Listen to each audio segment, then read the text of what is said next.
안녕하세요. 팔도 말모이의 저자 위평량입니다. 오늘은 두 번째 시간으로 여러분들과 함께 우리의 전통적인 의식주의 모든 것을 담고 있으며 선조들이 정신과 생활상을 모두 보여주는 기초생활어휘에 대한 전국적인 방언 분포와 이 말의 어원, 즉 이들은 어떤 의미를 가지고 태어난 말인지 하는 점에 관한 것을 함께 살펴보도록 하겠습니다. 자, 전국의 방언지도, 우리나라에서는 최초로 제작된 이 전국 방언지도를 가지고 함께 살펴보도록 하겠습니다.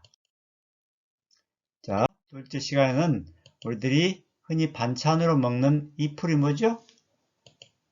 그렇죠. 부추입니다. 부추는 우선 전국적으로 함경도에서는 염지라고 하고요. 처음 들어보신 분들이 많다 그러더라고요. 염지입니다. 이 붉은색이 염지이고 두 번째 평안도 지역, 황해도 지역에서는 이것을 부초라고 합니다. 부초하고 비슷한 말이죠. 부초. 자, 그 다음에 세 번째, 경기도, 강원도 지역을 중심으로 이는 부추, 분초라고 합니다. 실제 이 부추가 사용된, 부추는 표준어인데 부추가 사용된 지역은 그렇게 넓지 않습니다. 그 다음 전라도 지역을 중심으로 솔이라고 하고요. 충청남도 위주로 절이라는 말이 있습니다. 절. 여기가 졸 지역입니다. 졸. 물론 지역에 따라서 정부지도 조금 쓰입니다. 충청도에서 졸, 솔, 부초 이렇게 부르기도 합니다. 이 지역이 서울 지역입니다. 자, 여러분들 잘 아시다시피 우리나라에서 가장 널리 쓰이는 말이 바로 뭡니까? 그렇죠. 정구지입니다. 경상도 거의 전역입니다. 그리고 충청북도 위주로 충청북도에서 정구지가 쓰이고 강원도 일부 지역에서 쓰입니다. 그 다음에 제주도에서는 새우리도 처음 들어보신 분들이 많다 그러더라고요. 아무튼 이 전국적인 방언 분포는 대략적인 분포가 이렇습니다. 자, 그러면 하나씩 살펴보도록 하겠습니다. 첫째, 표준어 부추입니다. 부추는 먼저 이 말이 어떻게 변해왔는지부터 한번 살펴보겠습니다. 가장 오래된 말은 이렇게 썼습니다. 당신은 부채, 부차이 뭐 이런 식으로 불렀겠죠. 그러다가 이렇게 조금씩 변해오다가 20세기 거의 얼마 전에 부추라고 바뀐 겁니다. 자, 이 부채가 부추가 된 것은 여러분들 생채가 상추가 된 것하고 같은 그런 모습의 변화입니다. 배추도 옛날에는 하얀 채소 그래가지고 백채 그랬습니다. 백채가 배추가 된 겁니다. 그러니까 이 채가 추가 되는 변화를 따라서 당시에 부채, 25세기의 부채가 부추로 변한 것이라 이렇게 보고 있습니다. 그러면 부채는 원래 어디서 왔느냐? 그러면 그것은 한자 부추구, 한자가 부추구입니다. 그래서 구채라는 말이 음운 변이를 거쳐서 부채라고 바뀌고 이 부채가 다시 부추로 변했을 것이다. 이렇게들 보고 있는 것 같습니다. 명확하진 않습니다. 모든 게 워낙 그 변화의 어떤 문헌 자료가 없고 그렇기 때문에 그렇게 지금 추측을 하고 있습니다. 자, 부추가 이렇게 변해왔다는 거 봤고요. 그 다음에 염지입니다. 이 함경도의 염지는 염지도 처음 들어본 분들이 많죠. 염지는 바로 이 그림 같은 그런 그 부추처럼은 생겼지만 부추와 쪽파의 중간 크기라고 합니다. 그래서 그것이 염교라는 말이 있습니다. 표준말로. 그런데 염지는 바로 이 염교가 이와 같은 변화를 거쳐서 염지로 변했지 않은가 이렇게 보는 것이 옳을 듯 합니다. 자, 왜냐하면 부추라는 말이 평안도 함경도에서는 없기 때문에 염교나 부추와 이 염교를 그냥 그 하나의 단어, 이 염지라는 단어로 그냥 두 가지를 함께 사용하는 그런 말이지 않는가 싶습니다. 그런데 이 염교라는 말과 비슷한 말이 옛날부터 15세기부터 염규라는 말이 있었습니다. 이 두시연애라는 책을 보면은 여기에도 이 부추를 염규라고 했던 그런 기록들이 보입니다. 이런 걸로 봐서 염교는 부추가 없는 지역에서 그냥 염교, 부추를 동시에 지칭하는 말이다. 이렇게 보는 게 맞을 것 같습니다. 자, 이번에는 정구지입니다. 우리나라에서 가장 정구지가 많이 쓰이고 있는데요. 개인적으로도 이 정구지가 표준어가 되지 못한 것이 아쉽습니다. 정구지를 풀이하는 견해는 한 두 가지 정도 있는 것 같아요.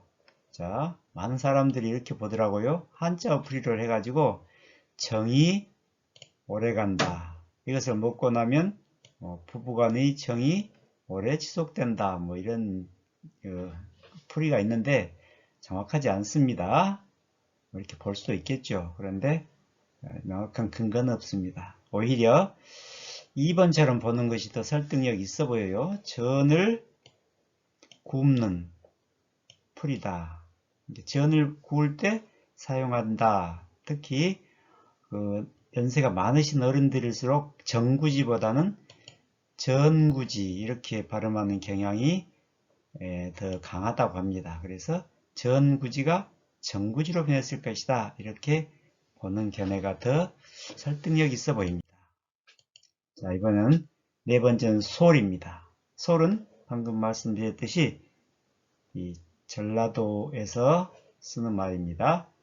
솔은 얼른 무엇이 떠오릅니까? 네, 솔은 여러분들 오솔길 알죠? 오솔길, 뭐 솔나무 이런 것들은 무슨 뜻입니까? 가느다랗다는 뜻입니다. 가느다랗다. 오솔길은 가느다란 길입니다. 그래서 이 솔은 원래 가느다란 풀이다 이 말입니다. 솔풀이 이것이 소풀, 리을 탈라고 소풀, 소불, 소울, 솔 이런 식으로 변했을 것이다. 많은 학자들이 이렇게 보고 있습니다. 자, 이것을 증명이라도 하듯이 실제 이 경남의 서쪽에 가면 이쪽이 소풀입니다. 묘하게도 대부분이 다 정구지이지만 전라도에 가까운 쪽에는 이 소풀이라는 말을 상당히 넓은 지역에서 사용하고 있어요. 그래서 경남의 서부에서는 소풀이라고 하고 전남의 서쪽에서는 솔이라고 하고 이 접경지에서는 소불이라고 또 합니다. 그래서 방금 위에서 본 솔풀이 이렇게 변했을 것이다. 이런 말에 대한 근거가 되기도 합니다. 된다고 보기도 합니다. 자, 신기하죠? 이 가운데 쪽에는 소불입니다. 소불. 일단 다시 한번 분포를 보겠습니다만 이와 같은 분포의 모습을 보면 위에처럼 솔풀이 솔로 변해왔지 않은가 이렇게 보는 근거가 될 수 있다 그런 말입니다. 자, 이것은 남한만의 분포 지도입니다. 이것은 한국정신문화연구원에서 만든 지도입니다. 남한의 지도인데요. 자, 바로 이 방금 말씀드린 이 부분이 다 정구지이고요. 정구지이고 방금 말씀드린 이 부분이 모두 소풀입니다. 무려 한 10개 군에서 소풀이라고 합니다. 그리고 여기 사이 여기가 소풀이고요. 이게 다 솔입니다. 솔 넓은 지역에서 그리고 여기가 조을 지역이고요. 자, 이렇게 완전 동그랗게 된 것이 여기가 여기가 부추입니다. 부추이고 여기가 분추, 분초 이렇게 부르는 곳입니다. 여기 제주도는 새우리죠. 새우리. 새우리는 어떻게 나왔을까요? 새우리는 필자의 생각인데 아까 소풀이 소불, 소울, 소울 되듯이 새풀, 새울, 새우리 이렇게 되지 않았는가 라는 생각, 짐작이 듭니다. 자, 참고로 이 부추를 표준 국어 대사전을 보면은 정구지라는 말은 우리말샘을 찾아보세요 이렇게 나와 있습니다. 그래서 우리말샘을 찾아보면 부추의 방언이다 이렇게 나와 있습니다. 표준어가 아니죠. 그러니까 소어를 찾아보면 아예 나와 있지 않습니다. 그리고 우리말샘을 찾아보면 역시 부추의 방언이다 그랬는데 맞지 않는 말이 써졌어요. 경상도에서는 소리란 말 거의 쓰지 않습니다. 어느 지역에 쓰는지 우리말샘을 고쳐야 할 것 같습니다. 아무튼 소는 전라도의 말이다. 이 정도 됐으면 좋겠습니다. 저는 개인적으로 정구지와 소는 복수 표준어로 꼭 실려야 한다 이렇게 생각합니다. 자, 이것은 전남 경남의 접경지를 좀 확대해 놓은 것입니다. 방금 말씀드린 여기가 전부 소풀이고요. 여기까지 여기가 4개 군만 소풀입니다. 자, 그래서 아까 말했던 소풀이 이렇게 소울로 변해간 모습이다. 이렇게 볼 수 있다. 이렇게 말할 수 있습니다. 고생 많았습니다. 참 어려운 부분들이죠. 앞으로 더 쉽게, 더 재미있게 여러분께 설명해 올리려고 노력하겠습니다. 감사합니다.